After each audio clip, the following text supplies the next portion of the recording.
आणि या कवितेची शेवटची ओळ काय आहे तर त्याच्याकडे आपण थोडंसं लक्ष देऊया. शेवटच्या 2 ओळी आहेत. इव्हर्स इज द अर्थ, ही सारी पृथ्वी तुझी बनेल. And everything that's in it, या पृथ्वीतली प्रत्येक गोष्ट तुझी बनेल. अँड विच इज अ मोर, आणि यापेक्षा अधिक हे की you will be a man my son, माझ्या बाळा तू एक आदर्श व्यक्ती बनशील. कुणाला वाटत नाही सांगा आपण आदर्श व्यक्ती बनावं? कुणाला वाटत नाही सारी पृथ्वी आपली होईल? कुणाला वाटत नाही या पृथ्वीतली प्रत्येक गोष्ट माझी होईल? असं कुणाला वाटत नाही, प्रत्येकाला वाटतं. आपण थोडंसं महात्मा गांधींचं उदाहरण घेऊया. आज असा एक तरी देश आहे का की जिथं महात्मा गांधींचे विचार पोचले नाही? ऑलमोस्ट प्रत्येक देशामध्ये आज सारी पृथ्वी महात्मा गांधींची आहे असं म्हणल्यास वावगं ठरू नये. पृथ्वीतली प्रत्येक गोष्ट महात्मा गांधींच्या विचाराने प्रेरित आहे. आज असा कुठला देश नाही जिथं महात्मा गांधींचा पुतळा नाही. म्हणजे महात्मा गांधी हा आपला भारतातला मनुष्य, गुजरात मधला मनुष्य. या ठिकाणी लक्षात घ्या, जगाच्या पातळीवर सारं विश्व त्यांनी व्यापून टाकलं. आणि यापेक्षा अधिक की ते एक आदर्श मानव बनले, परिपूर्ण व्यक्ती बनले. आज आपण या ठिकाणी महात्मा गांधींच्याकडे एक परिपूर्ण व्यक्ती, एक संत, महात्मा म्हणून आपण त्यांच्याकडे बघतो. लक्षात घ्या. मग जर तुला असं बनायचं असेल, जर तुला एक आदर्श व्यक्ती बनायचं असेल, जर तुला एक परिपूर्ण मनुष्य बनायचं असेल माझ्या बाळा, जर तर सारी पृथ्वी जर तुझी व्हायची असेल, पृथ्वीतले सगळे लोक जर तुला ओळखायला पाहिजे असतील, तू सगळ्या अख्ख्या पृथ्वीभर जगभर तू प्रसिद्ध व्हायला पाहिजे असतील, जर सारी पृथ्वी तुझी व्हायची असेल, पृथ्वीतली प्रत्येक गोष्ट तुझी व्हायची असेल, यापेक्षा तो अधिक एक चांगला परिपूर्ण मनुष्य बनायचा अशी जी इच्छा असेल तर माझ्या बाळा तू हे कर. मग हे कर म्हणजे काय तर हे कर याचा अर्थ लक्षात घ्या. आता प्रत्येक वाक्याला सुरुवात झाली. काय करायचं सर लक्षात घ्या, म्हणजे तू एक आदर्श मानव बनशील. काय करायचं म्हणजे तू एक परिपूर्ण व्यक्ती बनशील. तर पहिलं वाक्य असं आहे बघा sir, if you can keep your head when all about you are losing theirs and blaming it on you. काय म्हटलंय सर याच्यामध्ये?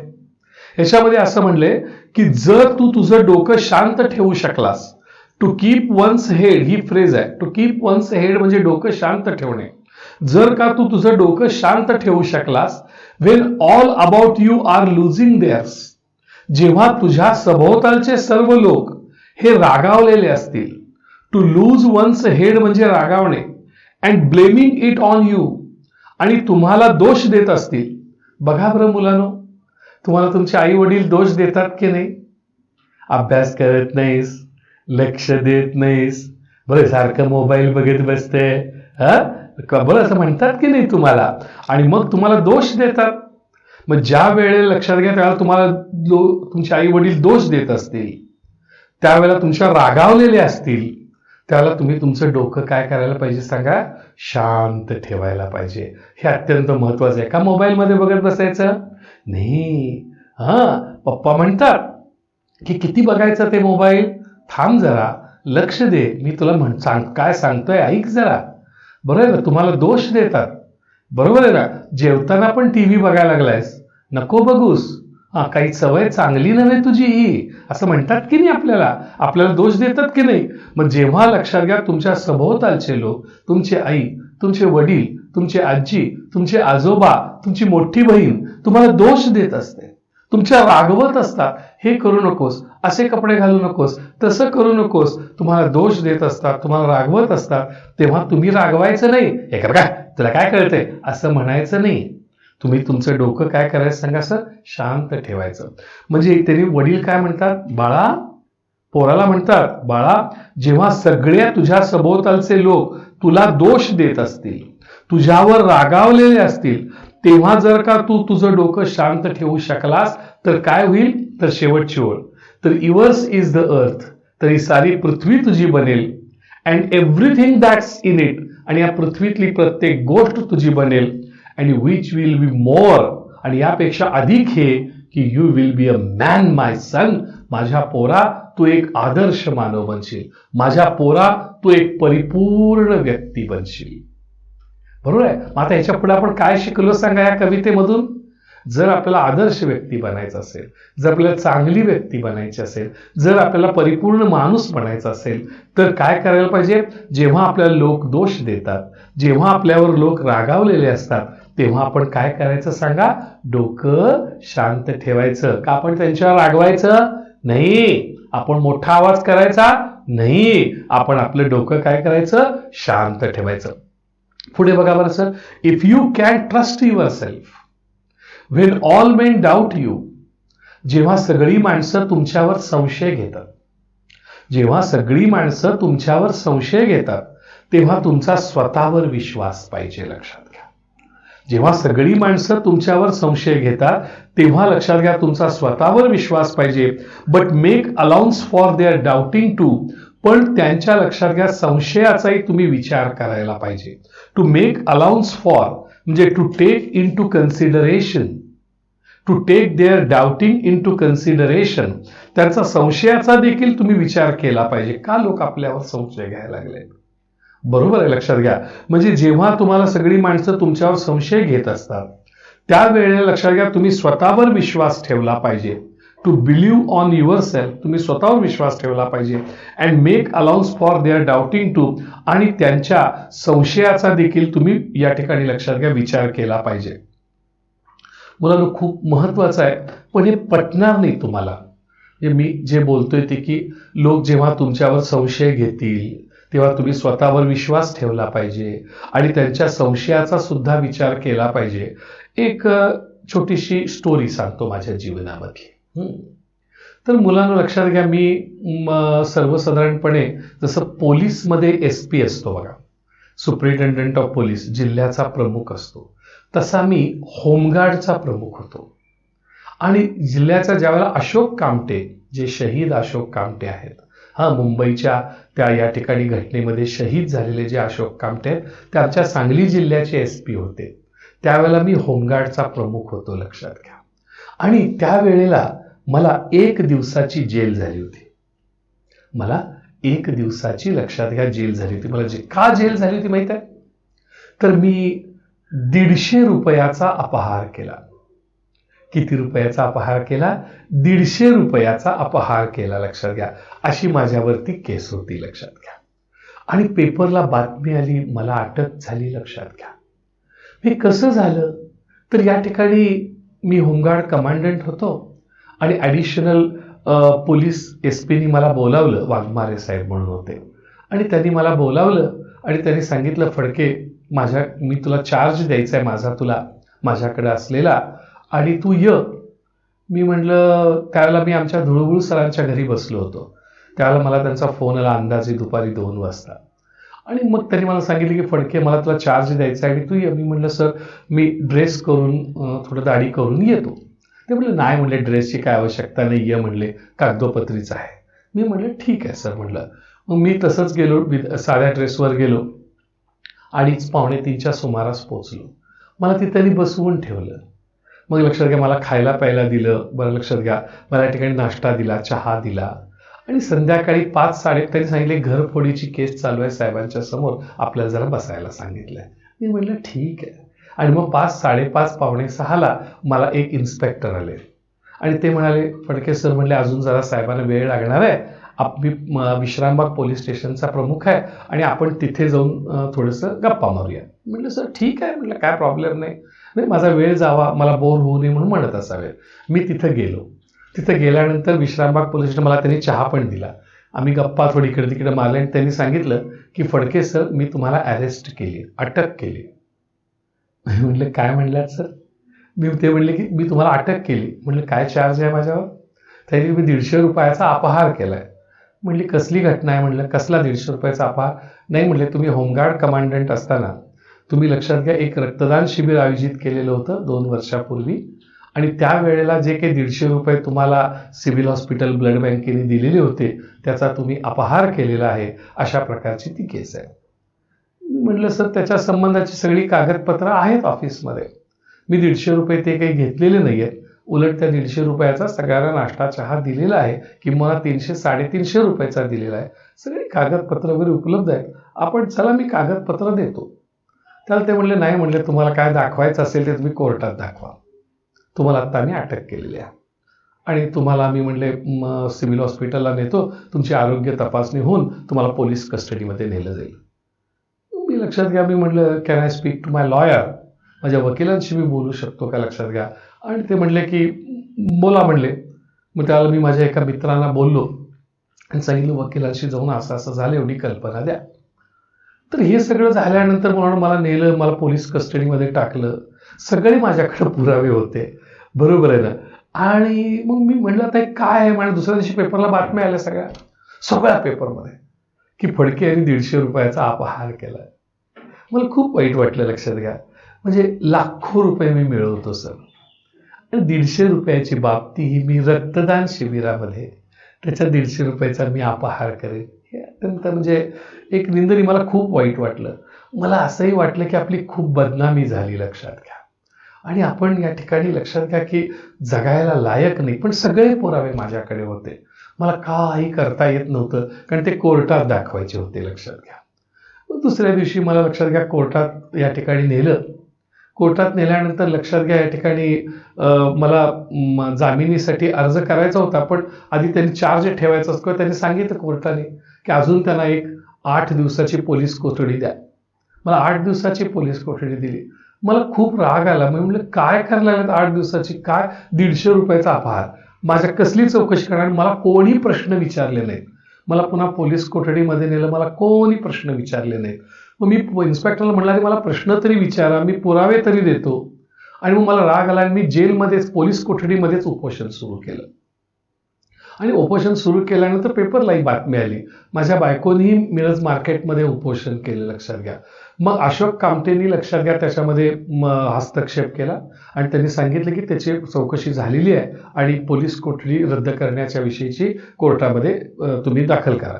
मला पुन्हा दुपारी नेलं गेलं, कोर्टामध्ये नेलं दुपारी 3 वाजता आणि सांगितलं की बाबा याची चौकशी झालेली आहे आणि आता पोलीस कोठडीची काय आवश्यकता नाही. आणि असं म्हणल्यानंतर लक्षात घ्या मला मग पुन्हा जामिनीसाठी अर्ज केला. पण हा जो जामीन आहे तो सेशन कोर्टामध्ये मंजूर होतो आणि तो सेशन कोर्टाची पुन्हा कागदपत्र वेगळी, लक्षात घ्या. आता मग कागदपत्र तयार करायला वेळ लागला आणि मला लक्षात घ्या 6 वाजायला लागले, पण कोर्ट बंद होणार आणि म्हणून लक्षात घ्या मला 1 दिवसाची लक्षात घ्या जेल झाली आणि मला जेलमध्ये या ठिकाणी पाठवण्यात आलं. दुसऱ्या दिवशी लक्षात घ्या मला पुन्हा या ठिकाणी जामीन मंजूर झाला आणि बाहेर. म्हणून हे सगळं करत असताना माझ्याकडे सगळे पुरावे होते. मी नंतर लक्षात घ्या पोलीस महासंचालकांना भेटून सगळी कागदपत्र सादर केली. त्यांना मी सांगितलं की याची चौकशी व्हावी, हे मुद्दामून असं केलेलं कट कारस्थान आहे आणि या ठिकाणी बघावं. मग यावेळेला माझ्या असं लक्षात आलं की कसं काय झालं. तर त्यावेळेला एक घटना होती, लक्षात घ्या की तिथं मी जे होमगार्ड कमांडंट होतो, असं का झालं, बरोबर लक्षात घ्या असं का झालं. तर मी होमगार्ड कमांडंट असताना जे माझ्या हाताखालचे जे काही कर्मचारी होते, लक्षात घ्या त्या लोकांना उन्हाळ्याच्या सुट्टीमध्ये वगैरे फिरण्यासाठी एक गव्हर्नमेंट खर्च देतं आणि त्यांनी फॅमिलीसह फिरून यावं, सहल करून यावी आणि तो सगळा खर्च गव्हर्नमेंट देतं. आणि मग लक्षात घ्या मी जेव्हा कमांडंट होतो त्यावेळेला ते सगळे हिशोब माझ्याकडे आले, सगळे जे कर्मचारी माझ्या हाताखालचे होते की त्यांनी बाबा हे इकडे गेले, मी काश्मीरला गेलो, मी इकडे गेलो, अमुक गेलो, हा माझा खर्च, सगळे त्यांनी बिलं सादर केली. मग त्यातला एक मनुष्य काश्मीरला गेला होता. मला काश्मीर खूप आवडायचं. मी 10वीला असताना 11वीला असताना मी काश्मीरला गेलो होतो NCC मधून. मी म्हटलं अरे मला काश्मीरचे फोटो तरी दाखव म्हटलं, म्हणजे मला आनंद वाटला. मी त्याला काही संशय वगैरे म्हणून काय म्हटलं नाही, सहज आपलं म्हणजे मला बघायला वाटले म्हणून मला फोटो तरी दाखवूया, बरं आता काय काश्मीरमध्ये काही बदल झाला का बघूया आपण. मग नंतर माझ्याकडे हा आला आणि म्हटला सर फोटो वगैरे काही नाही आहेत, हे सगळं खोटं आहे म्हटला, आम्ही काही काश्मीरला गेलो नाही, बिलं सगळी खोटी आहेत. मग म्हटलं मी कसं मंजूर करणार, म्हटलं मी नाही मंजूर करणार म्हटलं. लक्षात घ्या नाही म्हटलं सर तो सगळं असंच असते म्हटलं, तुमची काय टक्केवारी आहे बोला, तुमची टक्केवारी घ्या आणि सही करा. म्हटलं माझी काही टक्केवारी नाही म्हटलं, मी काय 2 नंबर काय करणार नाही म्हटलं. आणि मी बिलं ती सगळी पेंडिंग टाकली. मग कदाचित त्यांचं खूप आर्थिक नुकसान झालं ना सगळ्या कर्मचाऱ्यांचं. मग त्यांनी लक्षात घ्या माझ्यावर एक कुबाड रचलं. त्यावेळेला 2 वर्षापूर्वी मी एक रक्तदान शिबिर घेतलं होतं. त्यावेळेला 15 होमगार्ड्सनी रक्तदान केलं होतं आणि मी 16वा. अशा 16 लोकांनी केलं होतं. आणि त्याला सिव्हिल हॉस्पिटल जे आहे, सरकारी हॉस्पिटल, त्यांनी ते रक्त घेतलं होतं आणि त्यांनी प्रत्येक रक्तदात्यामागं 10,000 रुपये दिले होते. ते कशा करता, चहा बिस्किट नाश्ता द्यावा म्हणून. मग त्या पद्धतीने लक्षात घ्या, ते 150 रुपये मिळाले होते त्यांच्याकडनं 15 लोकांचे. 14 + 1 15 लोकांचे मिळाले 150 रुपये. एकूण 15 लोक, 14 होमगार्ड्स आणि मी एक 15वा असा. आणि मग हे 150 रुपये घेतले, ते मी घेतले नाहीत. मग आमचे तवटे सर म्हणून त्या सांगली पथकाचे जे होते, तर त्यांना सांगितलं की सर तुम्ही घ्या सही करून आणि खर्च करा. तर त्यांनी सांगितलं की मी ऑलरेडी 350 रुपये खर्च केलेत सर. कारण नुसतेच रक्तदाते काही चहा घेत नसतात, जे सगळे चहा घेतात, बिस्किटं घेतात आणि सगळे काही रक्तदानाला सिलेक्ट होत नाहीत.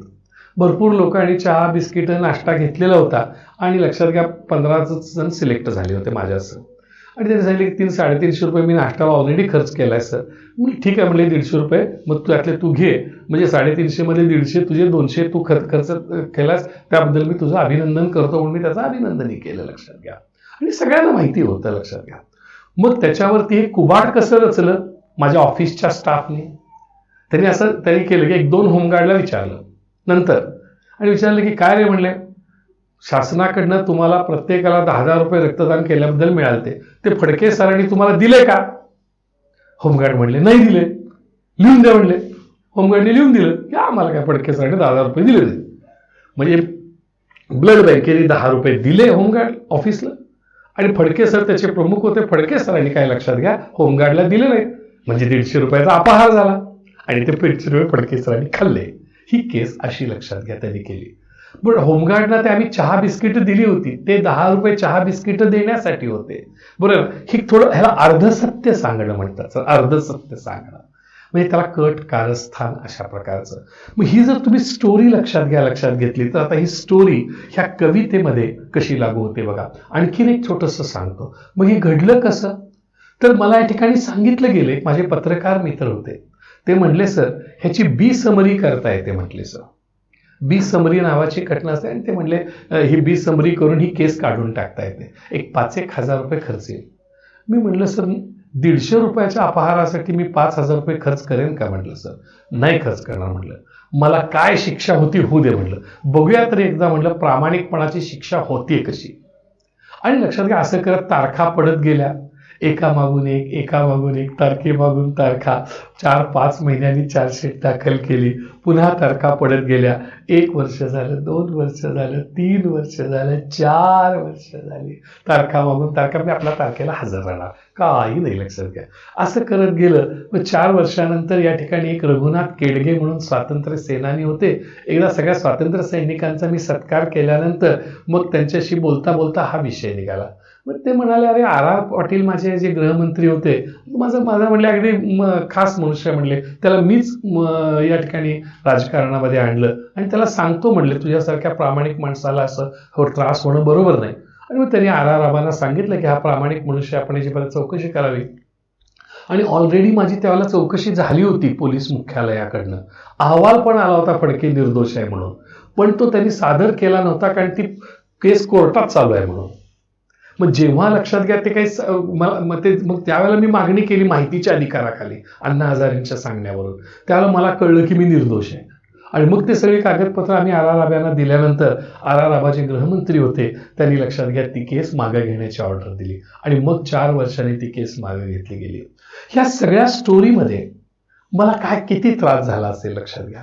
जेव्हा मी जेलमधनं बाहेर आलो तेव्हा मला असं वाटलं असेल की नाही की त्यांना लक्षात घ्या ठिकाणी खून करावा. मला रिव्हॉल्वर चालवता येते, मला रायफल चालवता येते, राग हा माणसाला आहेच, लक्षात घ्या. मला असं वाटलं असेल ना.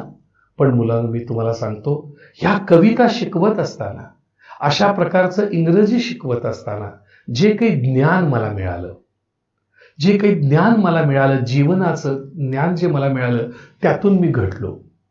ही कविता मी 12वीला शिकवली होती, लक्षात घ्या. ही पूर्वी 12वीला कविता होती आणि त्यामुळे हे सगळं शिकवलेलं असल्यामुळं हे सगळं मी आचरणात आणलं होतं. मला सांगताना खूप आनंद होतो.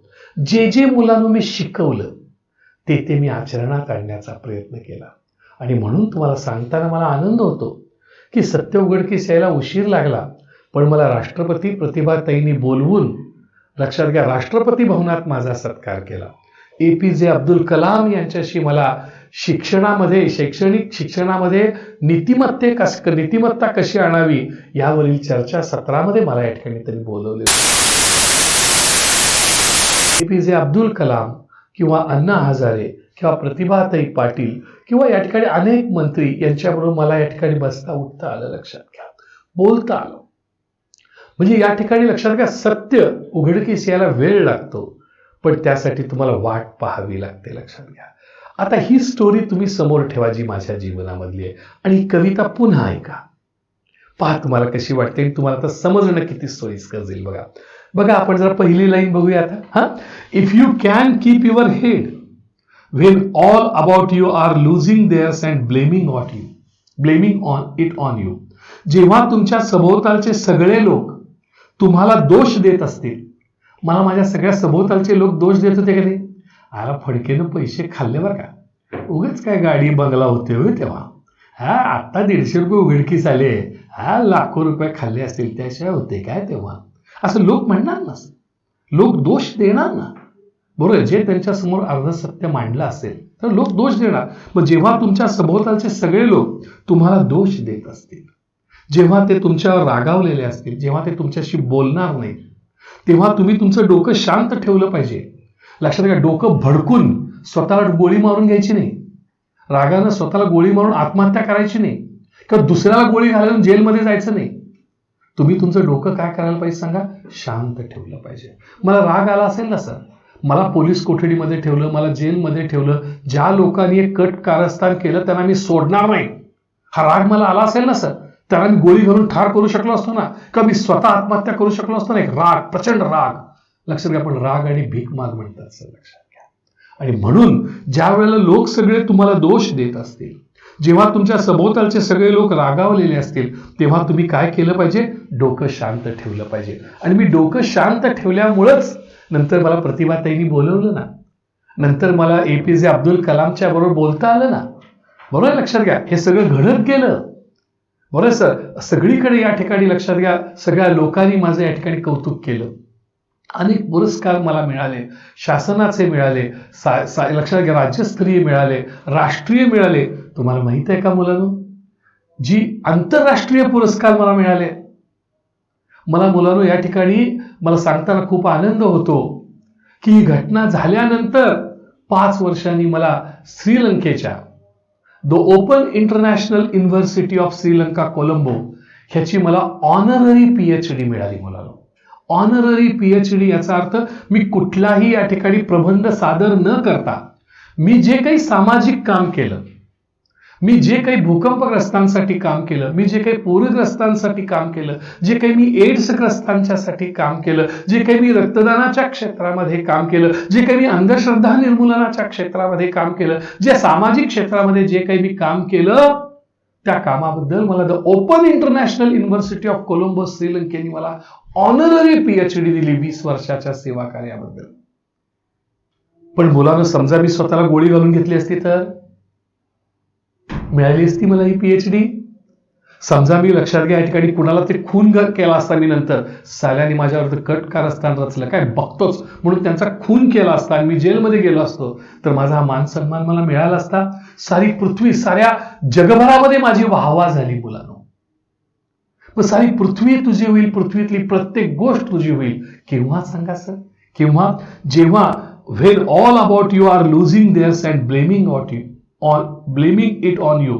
जेव्हा तुझ्या सभोवतालचे सगळे लोक तुझ्यावर रागावलेले असतील आणि तुला दोष देत असतील, तेव्हा जर का तू तुझं डोकं शांत ठेवू शकलास तर yours is the earth, ही सारी पृथ्वी तुझी होईल, and everything that's in it, आणि या पृथ्वीतली प्रत्येक गोष्ट तुझी होईल, and which is a more, आणि यापेक्षा अधिक हे की you will be a man my son, तू एक आदर्श व्यक्ती बनशील, परफेक्ट ह्युमन बीइंग बनशील. आणि मला आनंद वाटतो मुलांनो, मी परिपूर्ण मानव बनण्याचा प्रयत्न या ठिकाणी केला. कशामुळे केला माहित आहे? जे काही मी इंग्रजी शिकवतो, जे काही मी हे आदर्श शिकवतो, ते मी माझ्या आचरणात आणण्याचा प्रयत्न केला. ही कविता मी शिकवलेली होती आणि म्हणून मला माहित होतं की जेव्हा मला लोक दोष देतील, जेव्हा लोक माझ्यावर रागावलेले असतील, तेव्हा मी शांत राहायचंय. डोकं शांत ठेवायचंय. आणि त्याच्यापेक्षा पुढं, if you can trust your self when all main doubt you, जेव्हा सगळी माणसं तुमच्यावर संशय घेत असतील तेव्हा तुम्ही स्वतःवर विश्वास ठेवू शकला पाहिजे. सगळी माणसं म्हणतात फडकेने 150 रुपये खाल्ले, 150 रुपयाचा अपहार केला, 150 रुपयाचा भ्रष्टाचार केला, पण त्यावेळेला तुम्ही स्वतःवर विश्वास ठेवू शकला पाहिजे. स्वतः आपण काय आहोत केला का? स्वतःवर विश्वास पाहिजे सर. जेव्हा तुमचा स्वतःवर विश्वास असेल त्यावेळेला तुम्हाला काही होत नाही. मी कसा आहे, मी कसा आहे, लोक काय पण बोलू देत, लोक बोलणार साहेब. लोक तर रामाला पण बोलतात साहेब, चांगलं पण बोलतात, वाईट पण बोलतात. पण जेव्हा सगळी माणसं तुमच्यावर संशय घेत असतील तेव्हा तुमचा स्वतःवर विश्वास तुम्ही ठेवू शकला पाहिजे. आणि हे स्वतःवर विश्वास ठेवत असताना but make allowance for their doubting too, त्यांच्या संशयांचा सुद्धा विचार तुम्ही केला पाहिजे. लक्षात घ्या, लोक जे आपल्यावर संशय घेत आहेत असं का होतं त्याचाही तुम्ही या ठिकाणी विचार केला पाहिजे. म्हणजे आपण काय केलं नाही, म्हणजे उदाहरणात सांगतो, लक्षात घ्या. समजा एक मुलगी आहे, एक भाऊ बहीण आहे, तसं गृहीत धरा. एक भाऊ बहीण आहे, क्लासला येत आहे तसं गृहीत धरा. आणि ते रस्त्यावरती गप्पा मारत उभारले. मग रस्त्यावरती उभारले गप्पा मारत, बघणाऱ्या माणसाला काय वाटतं? ते भाऊ बहीण आहेत असं वाटतं? नाही, लफडं चाललंय वाटतं. काय म्हणतात सांगा सर? लफडं चाललंय म्हणतात. आणि मग ते संशय घेतात की या पोराचं आणि पोरीचं काहीतरी हाय. मग असा संशय लोकांचा काय येतो? आपण रस्त्यावर कसं वागलं पाहिजे, आपण कसं हे ठरलं पाहिजे, त्याच्या संशयाचा पण आपण विचार केला पाहिजे. की भाऊ बहीण जरी असले तर रस्त्यावर अशा गप्पा मारत उभारायचं नसतं. लोक चांगलं पण बोलतात, लोक वाईट पण बोलतात. म्हणून लोकांच्या संशयांचा देखील आपण विचार करून आपण कसं वागायचं हे ठरवलं पाहिजे. लक्षात घ्या, असा हा त्याचा अर्थ आहे. लक्षात घ्या, आपल्याला कळतंय का बघा. आणि म्हणून या ठिकाणी आपण पहिल्या 4 ओळी बघत आलोय. लक्षात घ्या की असं आपण त्याच्यामध्ये बघितलं की जेव्हा तुमच्या सभोवतालची सगळी लोक तुमच्यावर रागावलेले असतील, तुम्हाला दोष देत असतील, तेव्हा जर का तू डोकं शांत ठेवू शकलास आणि जेव्हा सगळी माणसं तुझ्यावर संशय घेत असतील तेव्हा तू जर का तू त्यांच्या संशयाचा विचार करू शकलास आणि स्वतःवर विश्वास ठेवू शकलास तर तू एक आदर्श मानव बनशील. ही सारी पृथ्वी तुझी होईल. आणखीन एक कडवं खूप छान आहे. If you can wait and not be tired by waiting. लक्षात घ्या, जर का तू वाट बघू शकलास आणि वाट पाहण्यानं तू कंटाळला नाही पाहिजेस, जर का तू वाट बघू शकलास आणि वाट पाहण्यानं जर का तू कंटाळला नाही पाहिजेस. लक्षात घ्या, सत्य उघडकीस याला वेळ लागतं ना सर. किती वर्ष लागली? 4 वर्ष वाट बघायची. बरोबर आहे. हे काय चाललंय माझ्या नशिबात, मी काय पाप केलं म्हणून मला असं व्हायला लागलंय म्हणून आत्महत्या करायची नाही. सत्य उघडकीस येण्याची वाट बघायची. सत्यमेव जयते, सत्याचा विजय होणारच, 101% होणार. आणि म्हणून सत्य उघडकीस येण्याची तू वाट बघू शकला पाहिजेस. And not be tired by waiting. आणि सत्य उघडकीस येण्याची त्या वाट बघण्यानं तू कंटाळला नाही पाहिजेस. 1 महिना नाही, 2 महिने नाही, 3 महिने नाही, 4 वर्ष. लक्षात घ्या, सत्य उघडकीस येण्यासाठी वाट बघितली पाहिजे. म्हणून आपण या ठिकाणी वाट बघण्यानं आपण कंटाळता कामा नये. आणखीन एक बघा sir, or being lied about. Or being lied about, जर तुमच्याविषयी खोटं बोललं जात असेल, जर तुमच्याविषयी खोटं बोललं जात असेल तर डोंट डील इन लाईज. तर लक्षात घ्या, तुम्ही खोट्याचा धंदा करू नका. एक उदाहरणार्थ एक छोटीशी घटना सांगतो सर, म्हणजे तुम्हाला, किंवा आणखीन एक वाक्य ते पण घेतो आणि मग तुम्हाला स्टोरी सांगतो.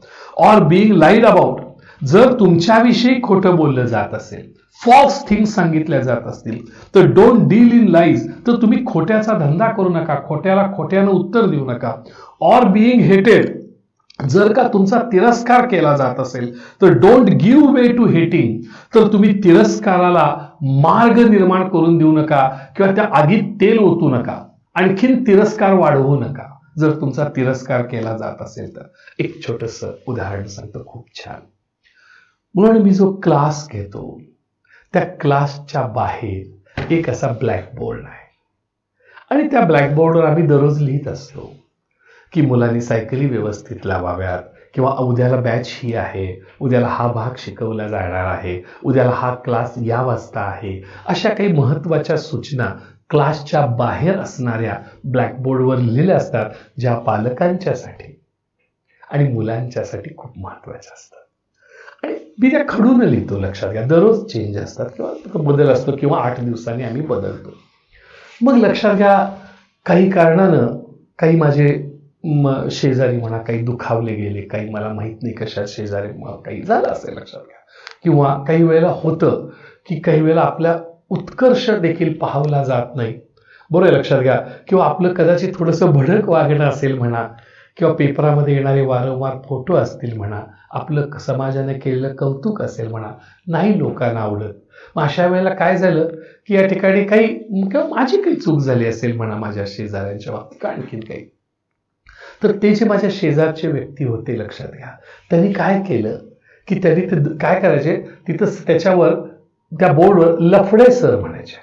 माझं आडनाव फडके, फडकेचं काय म्हणायचे, लफडे सर. मग मी सकाळी आलो की सकाळी आल्याबरोबर बघणार हे लफडे सर लिहिलेलं आहे, लक्षात घ्या. सगळं पाण्याने पुसणार, पुन्हा स्वच्छ, पुन्हा त्याच्यावरती लिहिणार, पुन्हा दुसऱ्या दिवशी रात्री लफडे सर त्याच्यावरती लिहिणार, पुन्हा मी पुसणार, पुन्हा मी त्याच्यावरती लिहिणार. मला असं खूप चाललं, लक्षात घ्या. मला काही शेजारचे लोक जे आहेत तिथले काही वरती अपार्टमेंटमध्ये राहणारे वगैरे काही लोक, त्यांनी मला सांगितलं की सर हेही व्यक्ती करते बघा, हां ते थोडेसे आहेत पण ते करतायत बघा. पण मी म्हणलं ठीक आहे, नको बोलायला, आपण जोपर्यंत बघत नाही कोणाचं तरी ऐकून नको मिसअंडरस्टँडिंग करून घ्यायला, जाऊ दे, ठीक आहे, लेट इट बी. आणि मी म्हटलं चला थिंक पॉझिटिव्ह, आपल्याला त्या निमित्तानं दररोज फळा पुसायला मिळतोय, दररोज नवीन माहिती लिहायला मिळते, ठीक आहे, ओके, चालू दे. मुलांनो, किती दिवस असं, किती दिवस, 1 दिवस, 2 दिवस, 3 दिवस, 1 महिना, 2 महिने, 3 महिने, 1 वर्ष, 2 वर्ष, मुलांनो जवळजवळ 6 वर्ष, 6 इयर्स ते लिहित होते लफडे सर आणि मी पुसत होतो. एकदाही विचारलं मी त्याला शांतपणे, काही नाही. आणि त्यांची बहीण, लक्षात घ्या, माझ्या कट्ट्यावर पायरीवर बसायची नेहमी. मी बोल कसं काय ताई, बरं चाललंय का. कधीतरी त्या माझ्याकडनं, लक्षात घ्या, 10 रुपये 20 रुपये मागून घ्यायच्या, त्यांना मी द्यायचो, लक्षात घ्या. त्या थोड्याशा त्यांना आजारी होत्या त्या, किंवा त्यांची औषधं चालू होती. आणि मग त्यांच्या असे करून त्यांनी सांगितलं की मग ते मला एकदा म्हणाल्या की फडके सर, मी तुमच्याकडून आत्तापर्यंत 80 रुपये घेतलेत म्हणाले, हे 80 रुपये घ्या. मी म्हटलं ताई काय मला द्यायची गरज नाही आहे, तुम्ही माझ्या बहिणीसारखे आहात. ते म्हणले नाही, म्हणले सर हे घ्या, माझ्या भावाचं तुमचं काय का असेना, पण माझा मृत्यू झाल्यानंतर माझ्या अंत्यसंस्कारला तुम्ही आलं पाहिजे बरं का. मी म्हटलं असं का म्हणता तुम्ही, लक्षात घ्या, असं काही नाही, माझ्या तुमच्या भावाचं काही असू दे, आपलं सगळं लक्षात घ्या, मी येणार ना. म्हटलं असं कसं होईल, मी शेजारी आहे तुमचा, नक्की येणार. आणि लक्षात घ्या, त्या वारल्या, त्याच आहे, त्या वारल्या, लक्षात घ्या. आणि त्या वारल्यानंतर माझा मित्र विनोद सन्मुख आणि मी, आम्ही दोघंही, लक्षात घ्या, त्या अंत्यविधीला गेलो तिथे. आणि त्याच्यानंतर ते जे व्यक्ती होते, जे लफडे सर लिहिणारी व्यक्ती, त्यांच्यात मतपरिवर्तन झालं आणि तेव्हापासून त्यांनी ते लिहायचं बंद केलं. बदल झाला, लक्षात घ्या. हा कशाचा आहे, लक्षात घ्या, हा परिणाम संयमाचा आहे. संयम ठेवला पाहिजे, लक्षात घ्या. जर मी त्यांच्या खोट्या बोलण्याला मी खोटं बोललो असतो, त्यांच्या तिरस्काराचं उत्तर मी तिरस्कारानं दिलं असतं, मी जर त्यांची गाडी पंक्चर केली असती, तू माझ्या फळ्यावर लिहितोस काय, मी थांबची गाडीच पंक्चर करतो, किंवा लक्षात घ्या, मी त्यांना वेगळ्या पद्धतीने आणि त्रास दिला असता, तू माझ्याविषयी खोटं बोलतोस का, मी तुझ्याविषयी खोटं बोललो असतो, तर आम्ही शिव्या घातल्या असतात दुसऱ्यांच्या समोर, तर काय झालं असतं, तिरस्काराने तिरस्कार वाढला असता. पण आज आमचे जवळजवळ 10-15 वर्ष झालं आमचं रिलेशन आता खूप चांगलं आहे, अगदी छान, आम्ही एकमेकांच्या घरी जातो, काही प्रॉब्लेम नाही. लक्षात घ्या, आपण जर शांत राहिलो, लोक आपला तिरस्कार करत असतील तर आपण नाही त्यांचा तिरस्कार करायचा. लोक आपल्याविषयी खोटं बोलत असतील तर आपण त्यांच्याविषयी नाही खोटं बोलायचं, आपण तो खोट्याचा धंदा करायचा नाही. लक्षात घ्या, अवघड आहे, पण हे मी माझ्या जीवनात का आणू शकलो माहिती आहे, फक्त यासारख्या कवितेच्यामुळं, यासारख्या कविता मी शिकवत असल्यामुळं. मला अनेक पुरस्कार का मिळाले माहित आहे, कारण हे जे काही चांगलं ज्ञान आहे, आदर्श व्यक्ती बनण्याचे जे काही गुण आहेत, ते शिकवता शिकवता मी सगळे अंगीकारले. अवघड आहे, पण मी ट्राय केला, मी प्रयत्न केला, आणि मी असं वाटतं की मी आदर्श व्यक्ती बनण्याचा प्रयत्न करतोय, लक्षात घ्या, असं मला वाटतं. आणि म्हणून इथं काय आलं बघा सर वाक्य, त्यांनी आज सांगितलं, if you can wait and not be tired by waiting. सत्य उघडकीस येण्याची तुम्ही वाट बघू शकला पाहिजे आणि या वाट बघण्याने तुम्ही थकला नाही पाहिजे. म्हणजे माझ्याविषयीची जी खोटी केस होती 150 रुपयाच्या अपहाराची, ती 4 वर्षांनी सत्य उघडकीस आलं. लक्षात घ्या, मी या ठिकाणी निष्पाप असल्याचं, या ठिकाणी दोषी नसल्याचं झालं, पण 4 वर्ष लागली. कंटाळायचं नाही आपण वाट पाहण्याला. ऑर बिईंग लाईड अबाउट, माझ्याविषयी खोटं बोललं गेलं, मला लफडे म्हणलं गेलं, माझ्याविषयी खोटं बोललं गेलं, पण डोंट डील इन लाईज. अशा वेळेला तुम्ही खोट्याचा धंदा करू नका, तुम्ही त्या व्यक्तीविषयी खोटं बोलू नका.